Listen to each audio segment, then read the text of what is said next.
Hey, what's up guys? So in this video, we will see how to delete multiple contacts at once on the Oppo A5x. Now to do that, first of all, just open the Contacts app on your smartphone, then tap on the three dots over here and select Edit. And from here, you can select multiple contacts at once to delete.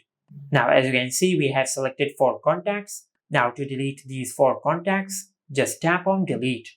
Now, as you can see, delete 4 contacts. Now just select delete to delete these contacts.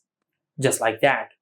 Now, if you're using Google's Contacts app instead of Oppo's own Contacts app, just open Google's Contacts app.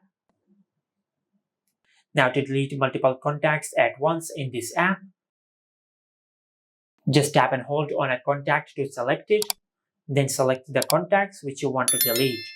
Now, as you can see, I have selected 7 contacts. Now, to delete these 7 contacts, just tap on the bin icon over here, then select Delete. Now, as you can see, this is how you can delete multiple contacts at once on the Oppo A5x.